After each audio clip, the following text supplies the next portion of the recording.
What's up, y'all? It's your boy Saint Even. I'm getting to the bag like I'm Madoff, and I'm here with Kyndal on Curated Chaos, Conversations with Creatives. Yo! Yes! That's it! Yes! Depending on what medium you find me in is what name you'll find me under. So I rap under and make music under Saint Even. I act and write under Emmanuel. You can call me either. If you find me on social media, then it's the Goon of June. So a man of many names, but yeah, I'm just a actor, writer, rapper out here trying to pursue this lifelong dream of being a really good entertainer and artist. Nice. Artist and entertainer. Nice. Yeah. Very good. Can I ask you a personal question? Absolutely. What exactly does the Goon of June stand for? Is that like, because I know you're born in June, weren't you? Yeah. Is that what it is? So, yeah, I basically for a long time was trying to figure out, I've always had this issue with social media, my social media presence of trying to best encapsulate me personally and then also like my rap persona, if you will. Not that who I am as a rapper is so far and distant from who I am, but like one thing that comes across in my real personality is that like I'm very funny and conversational. That doesn't come across in my music. I don't ever like have funny bars or like anything of that nature. And not that it's intentionally being left out, it just isn't there. So as a rapper, there's a little bit more enigma-ness. Yeah, that's not a word, but no, but nice. Yeah, I'm a bit more enigmatic in that way, a bit more mystique, and I wanted to find a name and a social media brand, if you will, that I felt like best combined my personality and my rap persona. And so for many years, my name on social media has changed to so many different things. And then one day I just thought to myself, the Goon of June kind of was a nice good medium. Yeah, Exactly. It really struck that balance. And I was born in June 3rd. I am a June Gemini. Yeah. Boo whatever in the that comments means. Right, the like. Boo. Thumbs down in the comments if you like. But yeah, and that plays a big role, I think, in my creativity. Yeah. We know so many legendary June Geminis, and Geminis in general who are artists. And so I think that plays a large role in that aspect in a lot of ways. Yeah. And then I just be out here on goonery. And absolutely on goonery. Yeah. America, I needed to know that for my sanity. So now you know, but I needed to know that because I've always thought it. I was like, this has to be like nice. It's like I figured in the simplest terms what everything you just said. Yeah. But I was like, I want the backstory. I want the tea. Yeah. I think it very much like when my original rap name wasn't Saint Even, it was Slate. And that was my rap name just because I thought it sounded cool. It does sound really cool. So that's what. And as I got older, I yearned for something more mature and more personal. And Saint Even came to me in a dream, and it's like, basically it's a play on my middle name because my middle name is Steven. If you abbreviate Saint, St Even, and in a similar way, the Goon of June came to me not in a dream, but just randomly. Like I didn't sit around brainchilding and like brainstorming. And one day I just was sitting and I was like, the Goon of June, and then I just thought it sounded cool, but again, it like hit the button on everything I was trying to. And so the first thing I made, the Goon of June, was my TikTok, and it was very much like before I push the button on like this will be my brand. Yeah. And then one day last year, like leading up to my birthday, it's always birthdays that give me like this of nice reflection moment of reflection and entering new eras and all of that. And so I just was like, bump it, we're gonna push the button and make everything the Goon of June. I love that. Yeah, been stomping like that ever since. Stomping. Nice. You know. No, I love that. The Steven St. Even, that just got me in a tizzy. I want you to know that. I'm glad. It's got me in a tizzy now. That's the type of reaction I hope to, I mean? To elicit. Yeah, absolutely. Well, speaking of which, question of the week. What made you feel this week? Ooh, that's a really, really good question. It's layered, right? Like it could be joy, it could be anger, it could be literally anything. Like what made you feel something strong this week? Seeing The Color Purple. Oh, you got to see the movie. Yeah. I have not seen it yet. I saw The Color Purple on Tuesday. Really, really amazing film. But what made me feel was a few things. One, how phenomenal the film was. Of course, how black it was in essence. But also the fact that there are multiple people I know personally who were in the film in different capacities. And a lot of times I get like despondent with my acting journey more than any of the others because it's the one that's like least in my control. Yes. Right. And so it's like, I don't know, like I feel like as long as I'm releasing music, whether people are listening to it or checking it out or liking the posts, like I'm actively taking the steps. Yeah. With writing, I'm such a baby face in that journey that like every time I sit down in front of my computer and I write, every time I brainstorm, I feel like I'm taking those steps. But with acting, I'm in this weird middle space where I don't feel like I'm an actor unless I'm acting, but I'm an actor so much through and through that very rarely in life do I get the time right now because I haven't been working for so long to feel like an actor. To feel like that. And that was one of the few times where just watching people that I know did make me feel like an actor. Wow, that's actually so cool. So yeah, that definitely made me feel this week. Very, very wonderful, beautiful black feelings. That was black feelings. Yeah. They were definitely black. Black feelings. I love that. Wait, that was a really good answer too. Thank you. This week I felt a strong feeling of forgiveness. I have invited someone who was no longer a part of my life back into my life. I don't regret it. Okay. As of right now. We're testing it out, seeing what works. Things are fresh. Things are very fresh, but I genuinely feel like, and we're going to get into it too, because you know what it is? It's like, it's this feeling of,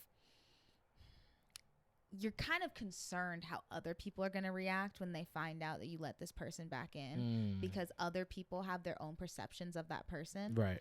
But you have your own, and you know that person better than anybody else does because you had already spent time with them, whatever, and you cut them out of your life for a reason, but now they're back. And you're like, okay, how do you move forward and tell people like, I've forgiven this person, and you hope that they can also forgive that person, and so that we can all so we can all just jump on board and be happy together. But we'll see. And so that's the feeling, the dichotomous feeling that I've been feeling this week. SAT word. Thank you. I think I got it. No, because you said something about the dichotomy, and I say that so often, but when you said it, I was like, I'm gonna say that today too. I'm gonna say it today. Gonna throw that in the episode. Yeah. It's interesting that the feeling that you have is forgiveness, because I've kind of just been in a season right now in my life where forgiveness has been a very big theme. Oh, really? Okay. Yeah, I'm not a very like forgiving person. Yeah. And because of that, there's been this challenge of forgiving individuals, but I think retroactive forgiving is one thing versus active forgiving. Yeah.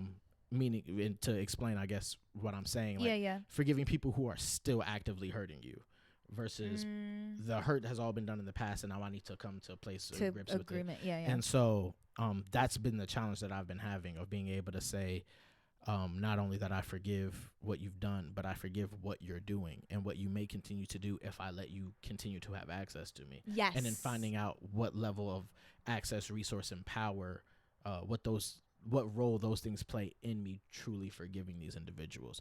And all of that's been tough because I don't even want to forgive them. Yeah. And so it's like, I'm doing this forgiving or working on forgiveness for the betterment of like me thing, which is like cool, but like kind of whack. It's at the hard. Same time. And I think I'm also, it's hard and it's whack because like I've always been the type of person that I've always been a very forgiving person.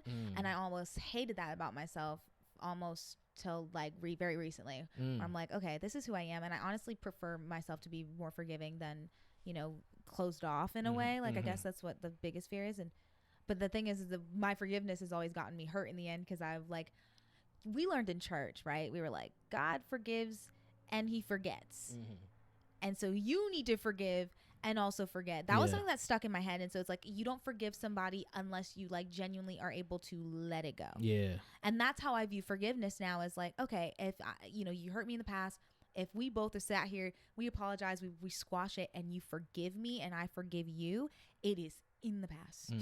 It is in the past, and I will not think about it anymore. I will not bring it back up anymore unless it comes back up. Don't you throw that shit back in my face. Like, that's how I feel about it. Yeah. But like, I don't know. It's always interesting, and I always low key wanted to just not be that way because sometimes it's embarrassing.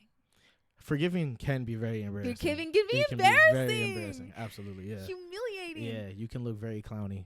Clown of the week. Clown of the week, which which brings us to topic of the week, which is separating the art from the artist, which has been the long-standing debate of like life. Yeah. And especially, I think, with social media. Definitely. And like, I don't even know where to start. I really don't, because it's like, well, I guess, where do you stand? I think it's possible in some instances. I think one of the things that make it very tough for me is when the art is so intertwined in the faults or the flaws of the artist. And then there are also just certain things that principally I feel very conflicted on if I continue to support this artist when I know they are fill in the blank. Right. But I think that also begs a very important question of what is supporting an artist.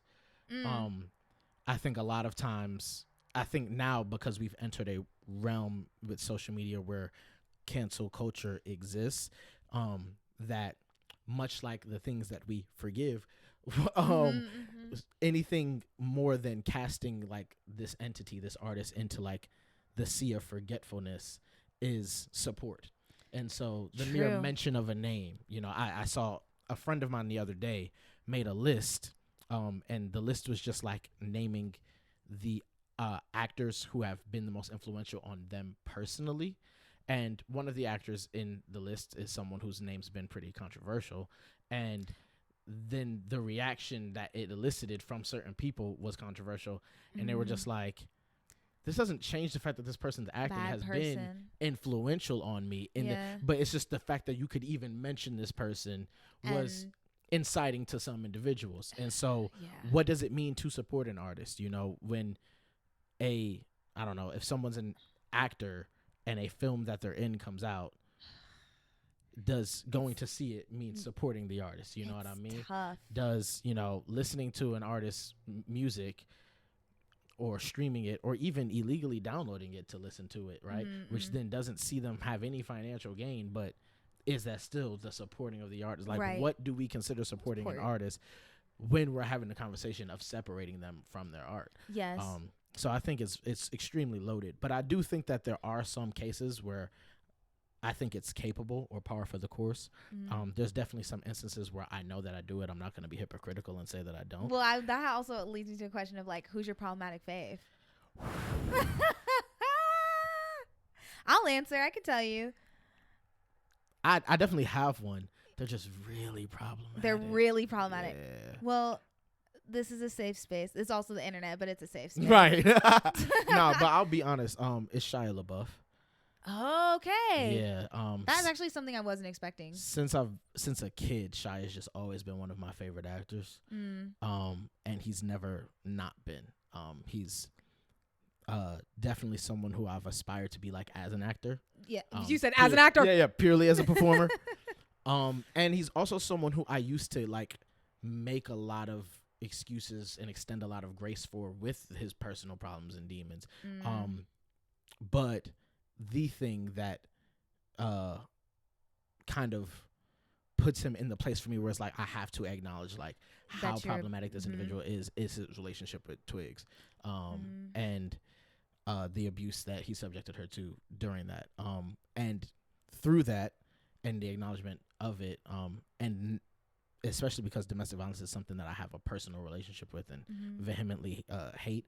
I hate the fact that I still admire him as an actor. Wow. And his acting, and he just churns out phenomenal performances in my opinion, in my eyes.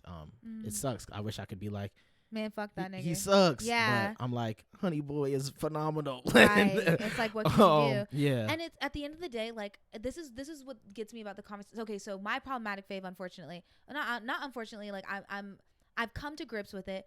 I have to say it out loud. It's Doja Cat. My problematic favorite is Doja Cat. Gotcha. And she's always gonna be, because I genuinely will look at her and I'm like, she is so talented. Yeah, she's immensely talented. She is so talented, and no matter how problematic a person is or how hateful or how bad or awful of a person they can be, which I don't necessarily even think she's a bad person. I just do think she's very like questionable in her behaviors is all. And I would be dumb to sit here and be like, no, like she didn't mean that, or like, you know, it's like, okay, I'm sorry, like there's way too much that's for me to sit there and be like, well, you know, but that will never, like, no matter how much we hate somebody for their personal acts, it cannot take away who they are to their core, and of course who they are as performers or artists. Like at the end of the day, like their talent doesn't go away just because you don't like them. Like, their talent doesn't go away just because you don't listen to their shit. Like they're still gonna be talented. Yeah, they're definitely still gonna be talented. So I think another conversation that like the mention or the acknowledgement of the fact that an individual is talented like brings up is like feelings. Not only feelings for sure, deep feelings, but I ask myself, like, how much does the fact that we have more access to these individuals play into our perception of these very things? And I say that because like this is like a very jarring example. We're gonna jump into the deep waters. Well, go for it. Trigger warning. I don't know. Potential trigger warning. But like, Ike Turner used to like do interviews talking about beating Tina Turner. Yeah, no, deadass. On internationally syndicated publications and programs. Like, there wasn't any, and that was base level access. Like he could have easily finessed his way out of that, but like the bar of whatever the hell we want to consider the bar for society at the time was just far too low. In hell. And the further back we go, and the more we realize we had less and less access to these artists. Like even now, we're finding out problematic things about our faves from the 60s and 70s and 50s and 40s, and it's like, damn, how much credence does it have when we're talking talent versus, you know, not talking who they are as people. Yeah, support and how we feel about them. But when we're talking talent, am I allowed to say that someone was talented? Yeah, am I allowed to say like Chanel's a phenomenal brand and Coco Chanel's like a fashion god, even though she was a Nazi? Right. Like, are you allowed to even recognize the talent? And I think that's what it is about social media. It's like, what a big loaded question, because like there are some people who genuinely, but you know what though? No, I'll say it. Like, yes, you can. Yeah. You can acknowledge that something is like objectively good, or someone is objectively talented. You don't have to buy in. You don't have to, you know, give undying support. But like, yes, and you know what it is? I'm getting mad because like I really do think social media has rotted our brains in that way, where it's like we're more concerned about how people are going to look at us if we do vocalize our opinion on that than anything else. Now, I have my own personal opinions, right? There are a plethora of male, specifically, artists that I absolutely detest because of what they've done to women, and what specifically I think what bugs me is that they have like a rally of men behind them that will come up and I think what it is in that regard is because of social media and because of people's stature. Like when famous people get away with bad things, I think it excuses and continues to perpetuate that like a level of violence on the normie scale, right? Like normal people some, and I think it, man, I'm like, in so many different directions. Yeah, I see the wheels turning. Yeah, I'm like I'm like, oh shit, because we have such parasocial relationships, right? We're able to compare ourselves. We try to relate ourselves to these celebrities so bad, which we should stop fucking doing. But I digress. Definitely. Like, they're going to do it anyway. And so what I find worrisome, I think, with separating the art from the artist, but specifically like artists that get away with doing bad things, is that there are people on a normal scale that genuinely look up to these people like idols. And when they do bad things and don't get held accountable for it, which is a whole other conversation about how do we hold these people accountable? Like, what exactly do you do? Yeah. But when they don't get held accountable for it, I think that it then excuses people on a normal scale to behave in that way because they see their idol behaving that way. And that's what worries me about separating the art from the artist, where I'm like, okay, no, I'm sorry, I can't listen to Tory Lanez. I'm never going to. I don't like that nigga. I don't like Chris Brown. Sorry. Don't shoot me. Like I don't fucking like Chris Brown. I don't. Right. And I'm never going to. Like, I can't. I like physically like cannot sit here and be like, like even listening, man, sometimes like if I'm in a hair salon or anywhere where there's a big congregation of black people, 9 times out of 10, a Chris Brown song comes on. Yeah, he's got too many hits. It is so inevitable. Yeah. And I just have to sit there and deal with it. And yeah, the song could be catchy. And yeah, the song could be good. I genuinely, though, am not going out of my way to listen to Chris Brown. Right. I do not go out of my way to put that man's music on. Because to me, that is support. It's like, okay, yeah, I'm just going to stream Chris Brown. Yeah, even if it's like pennies on the dollar. Yeah, yeah. I'm not going to go give that man pennies of the dollar of my attention because I don't fuck with him. Yeah. If I saw him in person, I'd be like, yeah, man, I don't fuck. Like, don't hit me, but I don't fuck with you. You know what I'm saying? Man, I said what I said. She did say it. I said what I said. She did like, say don't shoot, but like, I don't fuck with you. No. Right. You know, it's like, I think there's a lot of power in us knowing where we draw our own lines. Which leads me to a question that I thought of for you because and not one I'm willing to answer, of course, myself. Yeah, of course. But when thinking about this topic, I wanted to know, like, do you find yourself exercising more grace and more forgiveness, if you will, for people in your personal life than you do for public figures? Or do you think that you're pretty consistent in anything I would cut off support for an artist for, if someone I knew personally did or said it, they would also be cut out of my life? I genuinely think I'm very even ground on this. Really? I do. Because I look at, because I just admitting that I'm like, no, I'm sorry, I still fuck with Josie Cat. Like, and I know there are people in my life that are gonna be like, what the fuck is wrong with Kyndal? Sorry, y'all. Yeah, I do. Sorry to disappoint. Sorry to disappoint. She's on my gym playlist. I'm listening to Doja Cat. And there are people that listen to the show, they're gonna be like, what the fuck? And if that has a genuine effect on how you view me as a person, I think we need to unpack that. And I think that's getting into your social media conversation, like the stage that we're in. I know a lot of people who like secretly stream artists that are controversial, secretly support, you know what I mean, individuals who have done messed up things or who are in hot seats.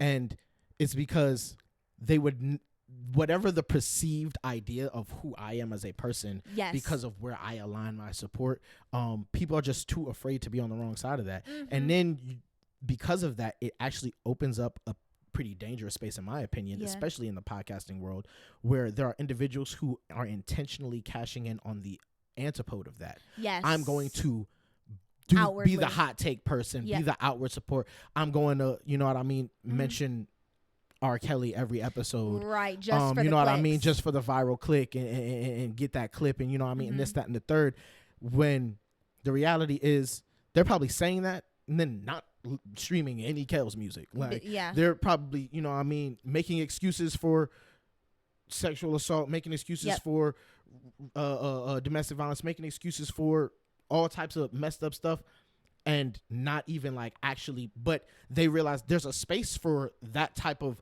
voicing yourself because there are so many people who feel like they can't right? They say can't that.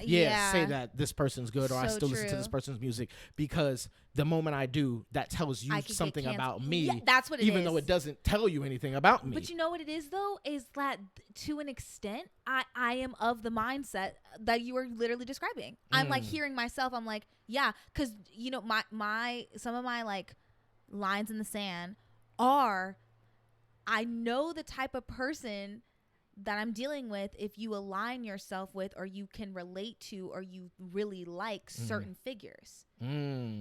For women, usually, like, right, the most popular example is like, if you're a man and you're like, I fuck with Andrew Tate, I'm immediately like, I'm looking at you sideways because I'm like, what the fuck? I give the same look. You know, literally. You're right. Like, and I'm of the mind that like you should give that look because it's like, what the fuck are you on, right? Might be an incel. You might be fucking strange. Yeah. And like, I think in that, and there, for me, there are certain instances where like I cannot separate the art from the artist, right? Like I don't consider Andrew Tate an artist at all, but you know, you look at it like from a creative perspective or creator in general, you know, he creates content that to me is poisoning the youth. Right. I don't fuck with that. I don't like that. I don't think anybody should. That's just my opinion. And I don't know. I feel like I do the thing where like if somebody tells me, you know, they fuck with, even if it's, man, it could be like social media likes. It could be likes, like on Twitter. Like I was pocket watching certain people's likes. Really? Yeah. I'd be like, that's questionable. All the time. What do you like about that? Right. What is that? What is that? Drew your likeness. What's there to like? And so, and I think that's so like, it's so weird and interesting because it's like nobody's safe. Like at the end of the day, though, and AC and I were talking about this. Like you're gonna get critiqued for something. Everybody's open. Like nobody's immune to critique, right? Absolutely. And so that even goes into like what you vibe with to an extent because people identify with things. We identify with people, we identify with art, we identify with things. It's like, and if somebody or something comes up against that, like you do feel like personally attacked in a way, or like you know, you just can't help but align yourself to that personally. It's very interesting too because I'm not particularly north or south on it. Like it's very case by case for me. So like it similarly, like if a guy tells me that like he's a big Andrew Tate or like Kevin Samuels fan, I'm like, you're probably an incel. My brain just says it, and then you know what I mean, I'm watching, I'm clocking you. Like, you know what I mean? If you listen to Tom McDonald, I'm like, you're racist. Yeah, cool. Sorry. You know what I mean? Yeah. First of all, I've never met no black people that listen to Tom McDonald, but I didn't even know who that was. He's one of those like super right wing rappers. Rapper? Yeah. This is a black person? No, he's white. No. Right. He like. Who the fuck is Tom McDonald? Can the audience let me know? He makes that very cringe like Eminem's worst child kind of rap. Oh, brother. Yeah. And like everything is like America. Like everything. Just everything is America. Bald eagle. He's just God, he does look like the big worst. Super patriot kind of person. And yikes. I just be like, if you like him, which again I've never met no black people who do, so it's only been white people, unfortunately. But nevertheless, I'm just like looking at you. Okay. That's true. But then like even someone who like I'd say is controversial, and I'll consider it a minimal way. I think I know who you're heading into. I think I know what you're about to say. For me, like this person, I don't consider this person that controversial, but I know people who consider them very controversial. There's Lil Nas X, and I'd be like, if you tell me you're a Lil Nas X fan, that absolutely doesn't compute anything in my brain. No, for, literally, like, you're just a Lil Nas X fan. Yeah. And so I know that naturally, I do that very thing that we're talking about. Mm-hmm. But I think that one thing, somewhere I try to, I guess, gauge myself at is how much acceptance am I making for, or grace am I extending for people that I know, you know what I mean, versus what I am for people I don't know and their interests and those individuals, those public figures. Because like I know that there are people that like in my life who like have like not good opinions. And literally, and I'm thankful that I'm one of those people who isn't like sitting there idly by and letting them say the ridiculous thing. I am trying to educate. I am telling them to error their ways. At the very least, I'm like, that is not something you can say in the world, because like, hey, this that is hurts between people. us. You hey, know what I mean? Don't like, say this in public, whatever the case may be. And then I think about, you know, someone like who, if they said like the same sentence that like my homie who's like really ignorant and really country says on a stage, I'm like, why would you even say that? Why would you say that? Yeah. And then asking myself, well, is there anyone in their circle or in their life that's a me who tells them or tries to educate them or tries to give them perspective? And there may not be. Probably not. And even if there is, maybe their opinions persist, because there are people in my life who I'm doing that for, and their opinions persist and their point of views persist.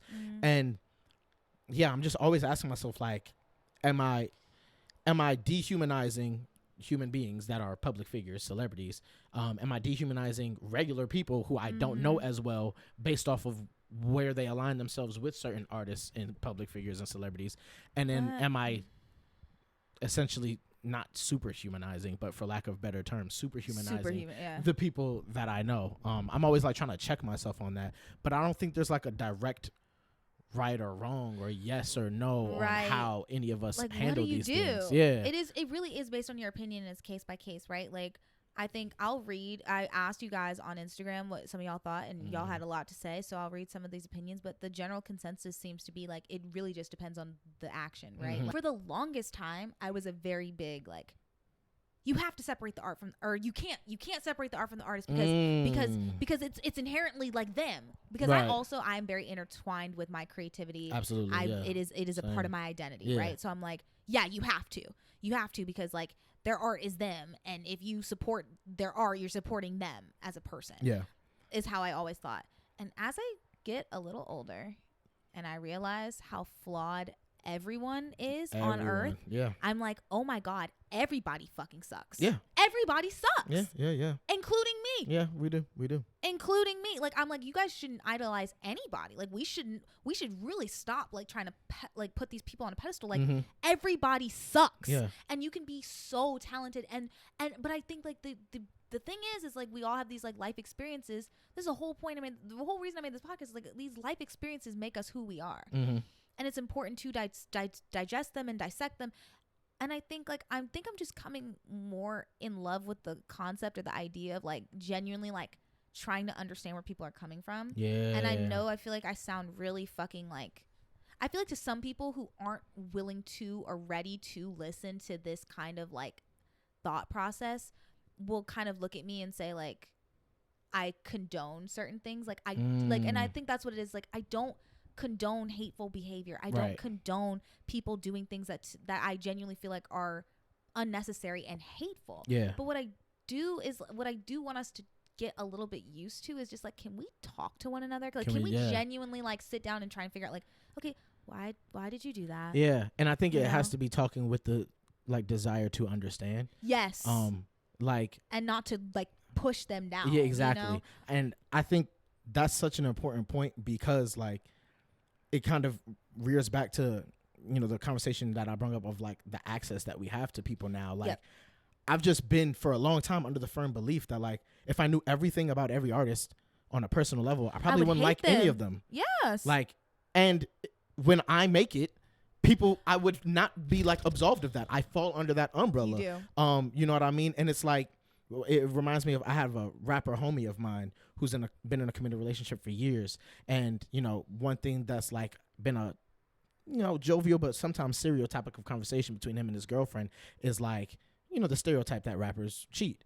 And he always like used his favorite rappers, J. Cole and Kendrick Lamar, as examples of like, you can make it, be super successful, and be faithful to your woman, and that's what I'm going to be, and don't worry. And then they both, in their music, revealed that they've both cheated on their wives, right? And it wasn't a one-off, you know, that this was a habitual thing, that they had these addictions, that they had to fight through these things, XYZ, et cetera, et cetera. And her response to him was, well, there goes your guys, there goes your idols, there goes your examples, so what are you going to point to? And the reality is, the fault at first, which is not on him, but the fault at first was pointing to anybody other than yourself and being like, yeah, it can be done because look, they are doing it. It's like, we don't know these people. We don't know these people. We do not know these people. And there's someone who, the reality is just this. There's someone who's probably the single worst human being on the planet. Like, war crime bad. And we won't ever know. Oh, no. We'll never get the information. The worst part, they're loved by everybody. Like, they're everybody loved by everybody. And they're going to stay that way till they're in the grave and probably beyond then, because they were able to quell and quiet all the noise and stop every single whistleblower and every single piece of, you know what I mean, and this, that, and the third. And then there's someone else, you know, like Blueface, who's going to just repeatedly show us them be a bad person because that's his brand. His brand is, I'm a bad person. And it works because guess what? There's a lot of bad people that need someone to identify with. Man, that, you know what I mean? What it is. And I think we overlook that too. Like, you know, I have one of my close best friends, like she's a very like positive and optimistic person. So she has these very idealized versions of everything. And sometimes I have to sit her down and like be that sober punch to be like, you know, there are some people who are bad and they have no intention of being good. Yeah. They don't want to be good. They don't want They're going to actively be bad forever. That's what they want to do. Like, also, they're not struggling. It's all they know. They're not struggling with it. They don't even have that, you know, it's one thing to have the awareness and be at war with yourself forever. Right. But it never transform into any change behavior. Even that is still a step above. Like, there are people who are just active agents of evil. And guess what? Active agents of evil consume art and entertainment, and they want to relate to somebody. And they really do. And so that deadbeat dad who he hasn't seen his daughter in forever, when you tell him you listen to Lucky Day, he don't take care of his daughter. Neither do I. Right. That's the point. No, I'm a super fan of the nigga because I connect with him on a human level. I actually did not know that about Lucky Day. You just revealed something to me. Yeah. That's so crazy but look, it's because we just know too much about these people. Like, I shouldn't even know that. There's a dude from the 80s, you know, who blew up, made classic R&B and soul music, and he didn't take care of his kids either. Right. And we don't know it. Yeah. Because it was the 80s. Most of them don't take care of their kids, though, so let's just be honest. Like, most of these niggas don't take care of their kids. So at this point, it's like, yeah, okay, that makes sense. You know what I mean? But you're so right. And I think that is what it is, though. I think that, like, begs the question, like, because these, and I think it's also this, like, undying need that we all, usually, like, really solid, good people in the world, and also people who are very stubborn, right? Like, we think we're right.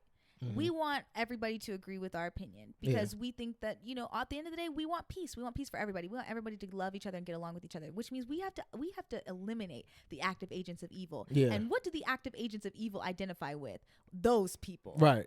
You know, and I feel like it's a very easy target to be like, exactly. That's why you have to, you can't separate the art from the artist because, and that's what I was saying earlier, is like, I think it really does give us normies an idol to be like, yes, they're like that, so I'm gonna continue to be like this. Because, and it doesn't only if they're not held accountable, right? It's like there's no shame in not taking care of your kids. There's no shame in not, like, you know, in sexual assault or domestic abuse. Like if nobody sets it down and be like, there's consequences to your actions, like going to fucking jail and everyone hating you, like, you must be put to shame. But there is no shame because, I don't know, I just feel like the world is so big and internet and social media, and it's hard to regulate. It's hard to regulate, but I also just think you got to a thing that I'm always saying we need to bring back shame just on, like, a human level. Like, shame does not play as big a role in society as it used to. It, like, shame's at an all-time low, like, and our shame levels are in the gutter. It's at an all-time low, and some of that is a product of, like, progressive movement too. Don't get me wrong, like, there, you know, something that like no woman should be ashamed of having to get an abortion. And we've worked now so that this thing that was once shameful is no longer shameful, right? That's a step in the right direction, but it is an also overall step for the lowering of shame, right? So some of it's good and some of it's bad, but nevertheless, some elements of shame have got to return, because I think it does give us normies, so to speak, a bit more level of autonomy. Yes. Because it's like, at the end of the day, I can't lock that nigga up. No. I can't, you know, I can't go and take the funds out this woman's bank. No. You know what I mean? All I can do is my personal part, right? You know, my carbon footprint of art, if you will. Right. Not that listening, exactly not supporting, not doing those things. Carbon footprint of art. That's but what happens when, just being real, like, it doesn't move the needle. We need to be able to implement some aspects of shame on a, like, for these niggas on a global scale. On a global scale, like, we gotta be able to. The only people bringing, like, really stomping on shame is PETA. They out here still throwing paint on niggas' coats and doing, and they be going. They go heavy dumb. for they movement, really, and I be like looking like y'all dragging it. Dragging but that's because I don't relate to the sentiment. I don't care. Yeah. You know, but all the vegans and the animal activists, they think, but they the only ones really out here making noise, actively, like, in the shame market. I just think we need more shame. Definitely needs to come back, and I think that that'll help us again feel some semblance of power, if you will. If we can, we'd have to unite on that. We would have to unite, and that gets into the case by case and the opinions and whose lines in the sands are what. And we can't. Yeah, it gets difficult. It gets difficult. So to answer y'all's question, y'all will never be able to separate the art from the artist. You. That's what I'm getting from this conversation. Yeah, is that you can't. I don't think you can. And I think the issue that so many people who, like, try to stand on the side of justice have with that tough reality is it feels like the answer should be, like, very simple. And it's not. But life is life is the gray areas. Life is the muddy waters. But I think that this is something that everyone feels a bit of active participation in. Yes. Because we're all consuming art and entertainment. Yeah, we are. To some level and some degree. If you're not consuming art and entertainment whatsoever, I guess maybe, like, good for Amish, you, I guess. Or, I don't know, those people on that, like, island that kills everyone who tries to land on it. But for all we know, they are consuming some level of art and entertainment, and we just don't know what it is because they won't let us on there, you know? Yeah. But which is well within their right, you know what I mean? Right. But nevertheless, like, we're all consuming art and entertainment. Yeah. Right now you're watching us, right, two creatives, converse. And you're consuming it. Yeah, and that is a consumption of art and entertainment. And we are literally having a conversation about the consumption of art and entertainment. Yep. Like, it gets so layered, it gets so deep, it's in the fabric of embedded. all of our lives. And so because of that, we feel personal responsibility. But I think what's at the foundation of that feeling of personal responsibility is something that you spoke about. Mm-hmm. And it's the fact that we've got it wrong from the jump, because we shouldn't be idolizing these individuals. We have to attack social media's role in parasocial relationships, because it gets bad. Like, you got to come back and we got to talk stan about pages. That. They're evil. It gets dark. Do y'all have jobs? Bad. They don't got no type of job. No, like, I am genuinely. I used to think stan pages could only be run by middle schoolers, because they're the only ones who have all that time. Free time. When I found out these was real, I'm adults. No. Were you serious? I've like some fan pages I've seen, like, they have face reveals and it's the adults, and it's a lot. And something that and this is maybe a gendered take that I had, a little bias. Sure. I just was like, oh, it's like 99% women, 1% gay men. Mm. It's straight men is in that market too, losing their mind, losing their ever loving mind. People think like all the straight men stands like are the young boy stands, and that's it. No. Sure. They Barbs and Navy and whatever Doja Cat's fans is called, and grande lattes, and they all like they going it's bananas. It is bananas. Grown like people. They're on the clock making posts attacking your fave about their fave on behalf of, like. And working from home done played a role in it too. What? Look, it's too many topics we could go. I'm sorry. It was like, get back in the office. Get back in the office. Get back, because it's crazy. So we gotta attack the parasocial relationships too. I'm crying. That is so fucking funny. Come on, we gotta attack all of it. We got a lot to do. It's so much. It's so much society breaking we gotta do. Like, I asked y'all on Instagram. Let's get into the submissions. Thoughts. Yeah, let's just see what some of y'all said. So I asked. I guess you guys, can you separate? Do you believe in separating the art from the artist? Somebody answered, I'm personally so strict on it. It's so hard for me to enjoy the art when we find out that the person is terrible, but I get how people can separate it, which. I get that. It is hard to it is hard to like listen to that and be like, yep, this nigga hurts children. Right. I personally, and that's why it's like I can't listen to that, because I am thinking of that. It's gonna blend in while you're consuming. I can't watch the Cosby Show. I can't watch the Cosby Show. I'm not gonna lie. You can still do it. No. Like, when it first happened, I could, but over time, I haven't been able to. Like, I can't. And the Cosby Show, personally, like, I tell people, like. I guess personal tidbit, but like I don't have a lot of like positive male role models. Yes. Growing up, I didn't, even kind of still, and so like Cliff Huxtable, yes, as a kid growing up, like taught me what it is to be a man. Yeah, like, and a good man. Yeah. So the Cosby Show has a very real spot in my heart. Yeah. And so when everything was first coming out, I still was able to watch it. I still was able to create a level of separation. But like, I don't know, like there's just like mad, like nothing that's like. It's not like SpongeBob where like this is coded and written in to like and it's have animated. Those. Yeah, but it's like there are times where like I've watched an episode and just like a line read is like, nigga, that was peculiar of you. Why did you say that line like that? Wow.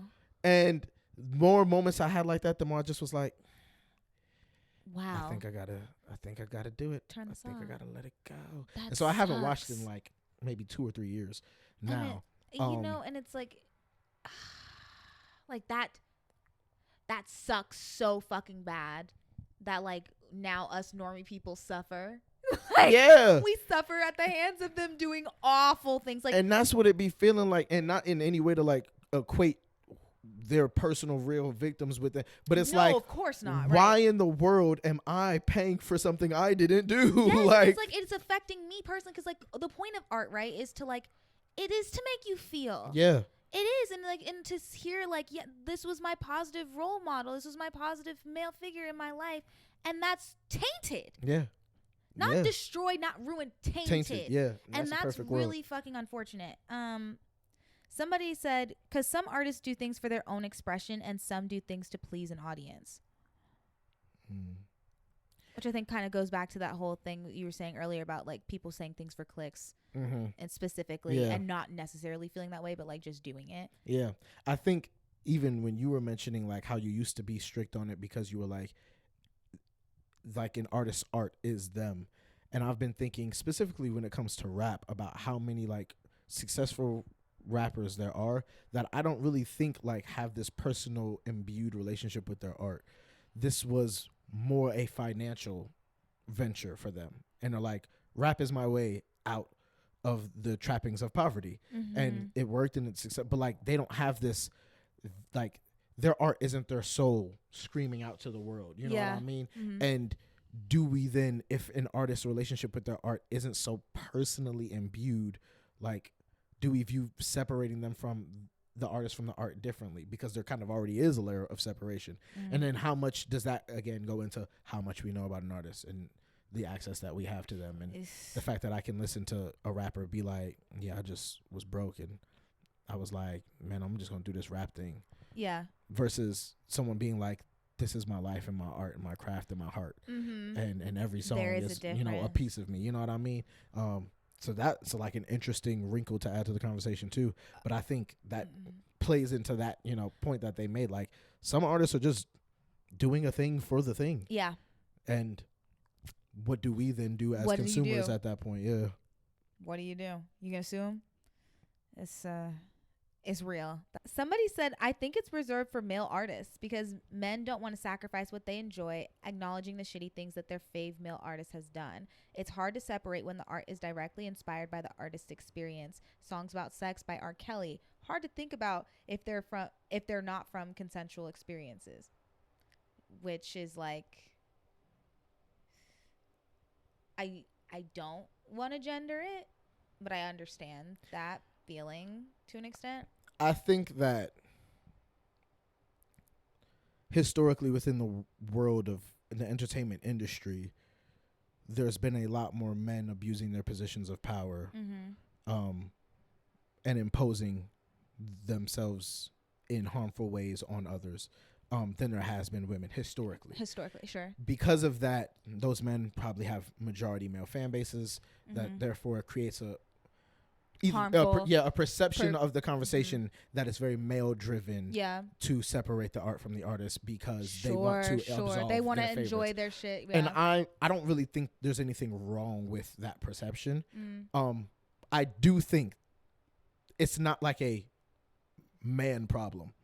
Like I see women all the time like finding ways to excuse and absolve their faves that are problematic. I just think that especially when we're talking about some of the more serious allegations Sinister, and serious acts, that it historically has been more men doing the harm, therefore leading to more men unfortunately excusing that behavior. So I don't have a problem with that take as long as it's not like an absolute take of like, this is just a conversation for men. Us problem. Women, we're on the good side of things because like, which like obviously we're all human and we all fuck up. Yeah, exactly. I think I would agree with that. It's like, it's more of a like, this is a predominantly male issue, not like a sole male issue.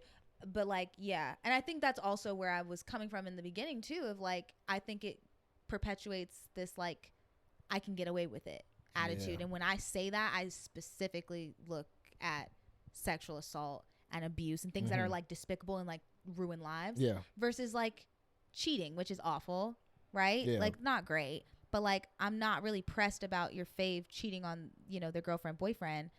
If you really think you can get away with cheating because your favorite rapper cheated, by all means, like fine, I guess. That sucks, you know, you probably shouldn't do that, but like whatever. I would argue with cheating is so common that you don't even need a celebrity like to be your example. Like these niggas examples be their cousin or their uncle. Literally. Their homie who's like in the same grade as them, but just like in high school got more girls than them, and now they get the same amount of women as adults, and so now they're like, yeah, he was cheating back in high school, so I'm cheating now. Like, I'm cheating now. Niggas cheating is so commonplace that I probably bumped shoulders with a cheater at the grocery store. You definitely did. Like, we're reaching for the bread. Cheater got cheater dust all over you. Cheater dust. yeah, somebody mentioned something about Kanye. I've honestly gotten to the point where I'm like, nobody's ever gonna cancel, I guess, quote unquote cancel, but everybody's gonna separate the art from the artist when it comes to Kanye. Yeah, I'm definitely doing it. You said I'm definitely doing it. I've also come to the agreement he might primarily actually black be the people too. problematic fave over Shia. And I was gonna say I was waiting on it to come up for you specifically. I was like, when is Kanye coming into the conversation? I will say this with Kanye. Mm-hmm. I've gone through multiple stages of trying to distance yourself. Yeah. The slavery was a choice thing. I felt like so impassioned about because I care so much about black people and our issues and our struggles, and I hated that. A lot of the the recent stuff, the first slew of things that were happening in regards with him and anti-Semitism, I was very much objectively being like, what the fuck is he talking about? What's happening? Right. Then under further investigation being like, well, guys, I don't know if he's hateful of Jews if he's saying Jews run these companies that have screwed me. And then he went on his right-wing radio tour where he was just saying a lot of anti-Semitic stuff or a lot of Hitler absolving. And then I was like, okay. Oh yeah, well, yeah, that's bad. And so then I was really bad. I had to sit down and I really had to ask myself, I had to be like, do you are align we going to keep listening to the music? And then niggas was like, yeah, him and Ty Dolla $ign are in London working on a new album. And I was like, they're doing what? What's happening in London?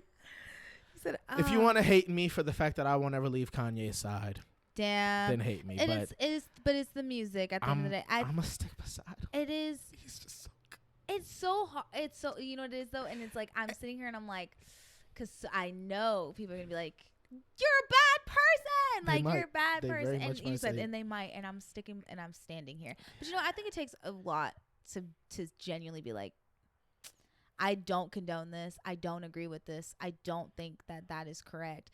I honestly, I don't know what else to say. Cause that's all you can say. I even tried to get to a point where I was like, I'll just listen to already released stuff, but anything new, I won't. You're I'm done. Yeah, that was really it. And then the Donda rollout first started happening, and I was like, what's going on over there? Right. So let me take a quick peek over there. I'm at the point where let's be realistic. Final takeaways. Let's be realistic. Got to. And understand that there are people who are absolutely not about to distance themselves from their faves. And let's also be realistic and say that you most definitely have a problematic fave, whether you know it or not. Yeah. Because 9 times out of 10, these celebrities are bad people. Yep. They all suck to some extent. But the truth of the matter is, all of us suck to some extent, truthfully. And I think that helps. I've always had two takes on when it comes to celebrities specifically and their shortcomings, because I am a firm believer in a universal principle of life is that power corrupts. Now, the better you are, the more power it would take, the more unchecked, unmitigated power. But I don't think anyone is absolved or so great that there isn't an amount of power that would corrupt them to some degree. Yeah. So on one end, I understand that power, fame, and resource, and money, right? They are all instruments that can help mar and transform and taint an individual's character to some degrees. On another side of the coin, though, I recognize that we all have flaws. We all have faults. And there's something that you do or that you're okay with that is so important to another person that they view it with vehement disdain. Yeah. And you're like, it's dude, it's just coleslaw. Bacon. The fact we both did food. It's also, just coleslaw, literally. I didn't say coleslaw because I'm a coleslaw fan. Big coleslaw K. Coleslaw is the worst tasting thing ever. Big coleslaw hater over here. Big coleslaw K. On the but you just eat coleslaw, and I think you're a disgusting human being for it. Right. and on a real level, none of us have this being a good person, being a good human thing perfectly cracked out. No, we're to not the point perfect. where there's nothing, no room for improvement, no shortcomings, no instances of harming or hurting or doing anything wrong. And I think that also is why in the conversation of problematic faves or in the conversation of separating art from the artist, I think we need to get adjusted with, and this is probably my final takeaway, of when I find out who you consume or have interest in or are sticking beside, understanding what your relationship with them and their art is. And I think that's important because the reality is, if I can surmise that you're not someone who's idolizing, not someone who views them as a role model, not someone who has this parasocial relationship with this individual, understands their faults and their wrongs, and is on the right side of history when it comes to viewing those things, right? That you're not like, no, yeah, it's okay to, I don't know, say that slur or do that thing or, you know what I mean, have this perspective on people. But that your relationship with the art is one that has a level of independence from the artist, if that makes sense. Me personally, I can leave with a lot more grace and understanding for you, and even maybe potentially in turn for that artist, depending on what we're talking about here. When I know that you're not like one of their cronies, for lack of a better term. Sure. But when we're having these conversations, I think we seldom leave the door open for that level of understanding. And I think it spins back to like the first point you were making. We need to have these conversations. We have to talk. They have to be conversations. Yeah. Like open to other people's opinions. Yeah. And then I think that, you know, and I think if our understanding at the end of that conversation is you are a bit jaded, you are a bit deluded, you are, you know what I mean, one of their little brain puppets, and you do admire this person and their character and give them absolution for these messed up things because you think there is room for the absolving of these messed up things, then you move accordingly, you know what I mean, with that person, whether it's in a personal space, professional space, all of these things. But I think none of us can sit here and say every single artist that I give any level of support to is squeaky clean. Yeah.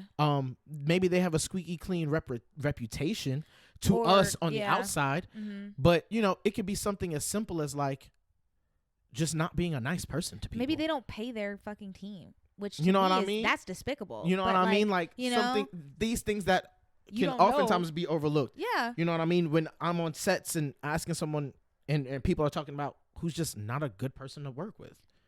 You know what I mean? And then you know what I mean? Like an amazing person to work with. Ryan Reynolds is from everyone. Blake Lively's like, he's the best dad and husband on earth. Everyone on set, like, he's the best actor and he's the best producer and he's the best person to work with, right? And so he's got a great reputation, right? And then there could be one person from one set 8 years ago who he said a mean thing to on a bad day, bad morning, got bad, and they have this marred view of him. And it'll never be forgiven. You know what I mean? And it's like, just is what it is. Nobody's got this perfect slate that's so clean. You're always the villain in someone else's story. You know what I mean? And with that being said, I think the moment the rest, like all of us can accept, like there's someone that I'm a fan of, someone that I'm supporting that has done someone else dirty. Yeah. And that ain't on the up and up 100% of the time, 100% of the ways. And that doesn't mean that, like, where you have very clear lines in the sand. I was going to say, I was like, you have to draw your own boundaries. Yeah, you draw those lines, and those lines are going to be, you know what I mean, based on your own morals and your own values, your own principles, your own experiences. Yeah. But some of those lines that are deserved to be lines are not going to be lines for other people. Yeah. And if the lines that are so important to you that they have to be lines for everybody else, then you need to align yourself with people who are aligned with that boundary. You find those people in your life and you stick beside them.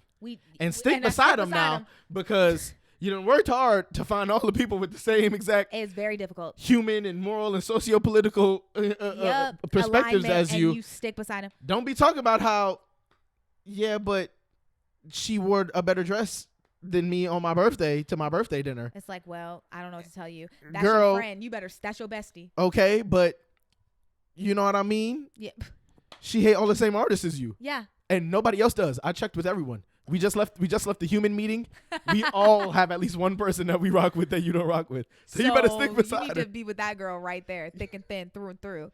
Yeah, it's the tea of it all. There's so much we could talk about. I So literally much. wish we had like 3 more hours because this is like so good. You'll have to come back. Oh, but anytime. You know, for the people at home, tell them where they can find you. You can find me on all social media at The Goon of June. Period. The word The Goon, GOON OFJUNE. And yeah, I've got music out. You can search that. Just search Saint Even, SAINTEVEN. I released a new single like a month and a half ago, 2 months ago, called On Me. So you can stream that. I released an EP at the beginning of this year called Son of a Gun. You can stream that. Love new music that coming EP. soon. Visuals coming soon. Some stuff with Kyndal coming Period. soon. Oh, period. Stream, maintain. That is her favorite song. So stream, maintain. Absolutely. Run up the streaming numbers on Maintain. Please, for me. And yeah, I'm very excited for like everything that's coming in this new year. Yeah. Hopefully, not hopefully, definitely will be the most transformative year for me artistically and creative wise. I can see it. I can feel it. And yeah, you know, come along for the ride. And you already know, cure the chaos. Like, get with the movement or get gone. Oh, get gone. And on that note, thank you for coming on the show. Thank you for having me. Y'all, if you liked this episode, please make sure you give it a thumbs up on YouTube and 5 stars on Apple Podcasts, Spotify, or wherever you get podcasts. I greatly appreciate it. Leave a review because we're going to start reading them at the end of the episode. So please do that. Send this to your friends. Send this to your artist friends. Send this to somebody that you want to have this deep conversation with, but you just don't know how to open that up. Let us do the talking for you. Come on. And there's no outro yet. I really just haven't determined one. So, bye.